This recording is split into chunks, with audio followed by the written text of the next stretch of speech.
বাংলাদেশের সংরক্ষিত রাখার ব্যবস্থা করেছেন তেমনি গণহত্যাকারী, ফ্যাসিস্ট, গুমকারী ফিরআউন ও হাসিনা, ফিলিস্তিনের এই বিল্ডিংকে অক্ষত রেখে বাংলাদেশের মানুষের কাছে নজির স্থাপন করতে হবে।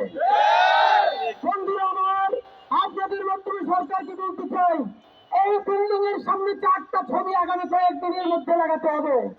প্রথমত, এই বিল্ডিং এর সামনে পিলখানা, শাপলা এবং জুলাই গণহত্যার ভয়াবহ ছবিগুলো এটার সামনে টানিয়ে দিতে হবে।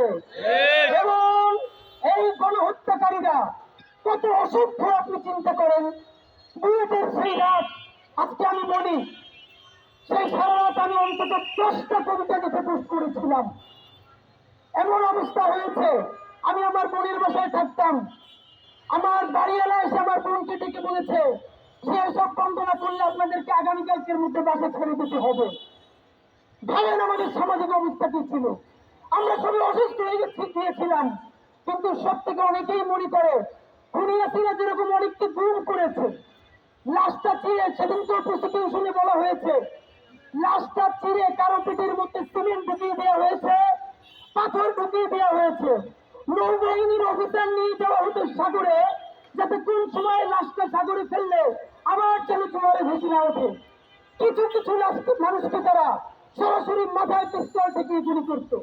এর মধ্যে একজন হত্যাকারী র্যাবের অফিসার সাক্ষী দিয়েছে যে মাথা থেকে মস্তিষ্ক ছিটে এসে তার হাতে লাগতো এবং গরম মস্তিষ্ক সে এখনো অসুস্থ হয়ে যায়।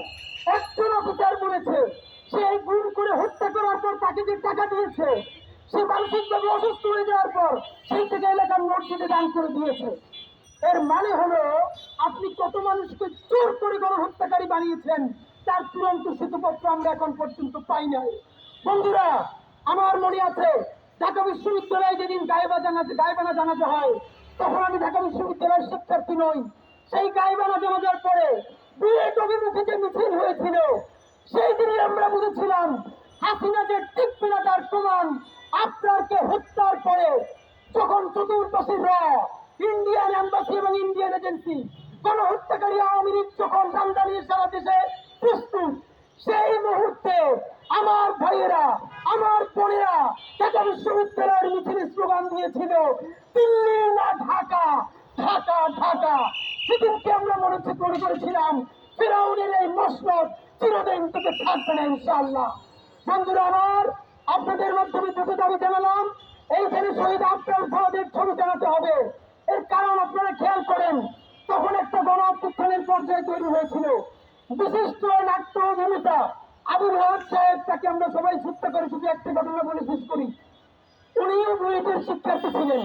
বাংলাদেশের বুয়েটের অনেক নাই এই ঘটনাটা নিতে না পেরে তারা বুয়েটের সামনে প্রতিবাদ করতে গিয়েছিলেন।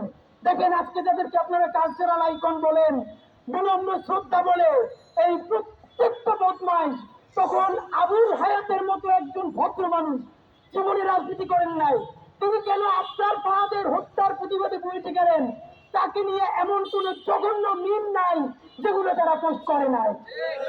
সেই সেবাদাস গুলোই আজকে কখনো বিনম্র শ্রদ্ধা বলে। আমরা ভারতীয় আধিপত্যবাদের বিরুদ্ধে কথা বলি, আমাদেরকে জ্ঞান দেয়, আমরা নাকি ভারতকে উস্কানি দেই। তাহলে আমরা তো উস্কানি দেই না। ভাইয়েরা, তোমরা প্রতিদিন ভারতকে চুমু খেয়েছিল, তোমরা এত চুমাচাটি করার পরেও ভারতীয় অফিসাররা বাংলাদেশে আইসা জুলাই গণহত্যা আমার ভাই বোনদেরকে হত্যা করলো কেন?